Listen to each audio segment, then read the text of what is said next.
નમસ્કાર, સત્યમેવ જયતે લાઈવ ન્યૂઝમાં આપનું સ્વાગત છે। વડોદરાની માંજલપુર વિધાનસભાની પેટા ચૂંટણીમાં ભારતીય જનતા પાર્ટીને મળેલા વિજય બાદ વડોદરા મહાનગર ભાજપ દ્વારા ઋણ સ્વીકાર કાર્યક્રમનું આયોજન કરવામાં આવ્યું હતું।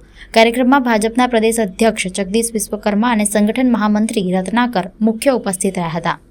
વડોદરા મહાનગર ભાજપ દ્વારા આયોજિત ઋણ સ્વીકાર કાર્યક્રમમાં માંજલપુર વિધાનસભાની પેટા ચૂંટણીમાં મળેલા ભવ્ય વિજય બદલ મતદારો, કાર્યકર્તાઓ અને શુભેચ્છકોનો આભાર વ્યક્ત કરવામાં આવ્યો હતો। સાથે પ્રદેશ પ્રમુખે જણાવ્યું હતું કે આપણે 30,000 કરતાં વધુ મતોથી જીત્યા તેની ખુશી છે, પણ સામેવાળા ઉમેદવારને 24,000 મતો મળ્યા છે, જે ચિંતાની વાત છે। સાથે તેમણે કાર્યકરોને આ માટે વધુ મહેનત કરવા પર ભાર મૂક્યો હતો। તેમણે વધુમાં કાર્યકર્તાઓને સંબોધતા જણાવ્યું કે તેમની અથાગ મહેનત અને જનતાના વિશ્વાસના કારણે ભાજપને ઐતિહાસિક વિજય પ્રાપ્ત થયો છે। આ પ્રસંગે મોટી સંખ્યામાં ભારતીય જનતા પાર્ટીના કાર્યકર્તાઓ, ધારાસભ્યો, હોદ્દેદારો અને આગેવાનો ઉપસ્થિત રહ્યા હતા। જે ક્રેડિટ કદાચ કોઈને જાય તો એ ક્રેડિટ આ વ્યક્તિત્વને જાય અને બીજી ક્રેડિટ ક્યાંક કમળને જાય। તમારાને મારા કહેવાથી કેટલા લોકો બહાર આવી શકે એની ક્ષમતા આપણને ત્યારે જ ખબર પડે કે જ્યારે આપણે ગ્રાઉન્ડમાં અને બૂથમાં કામ કરીએ।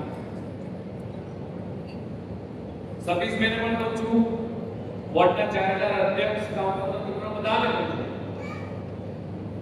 કે 30,600 ની લીડ મળી છે।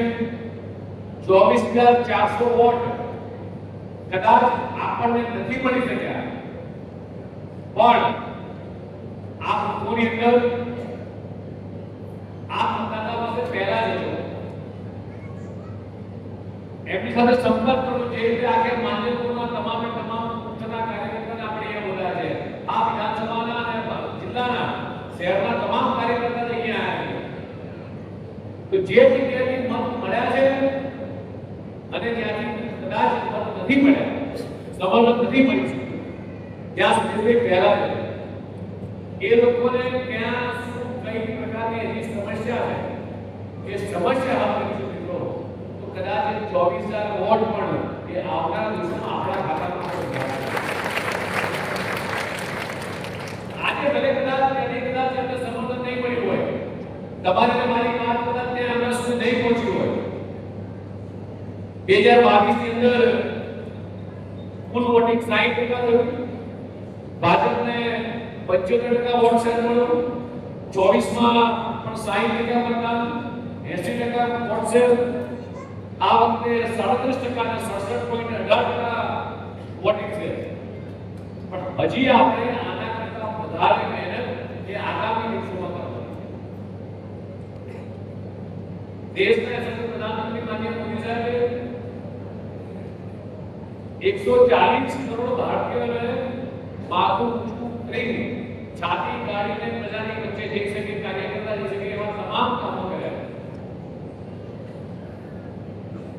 પરિકલ્પના કરો એક સેકન્ડ માટે કે 2014 પહેલાનું ભારત અને 2014 પછીનું ભારત,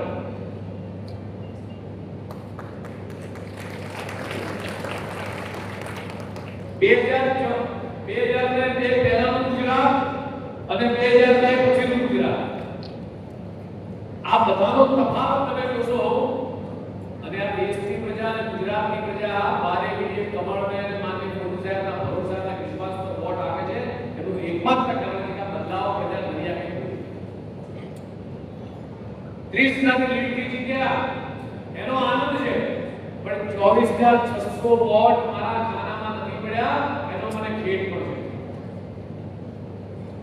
સતીશભાઈ આખી ટીમને મારી વિનંતી છે કે આપણે કઈ રીતે આને આગામી દિવસોમાં કવર કરીશું।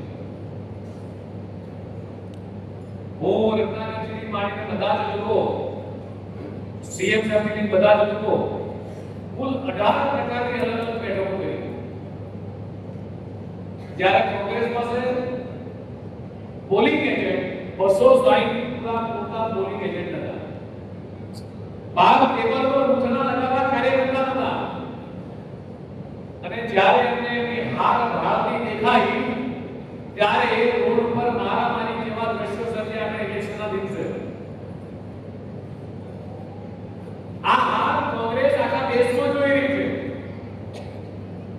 દેશની જે પ્રવર્તમાન સ્થિતિ છે એ સ્થિતિને આપણે સમજવાની જરૂર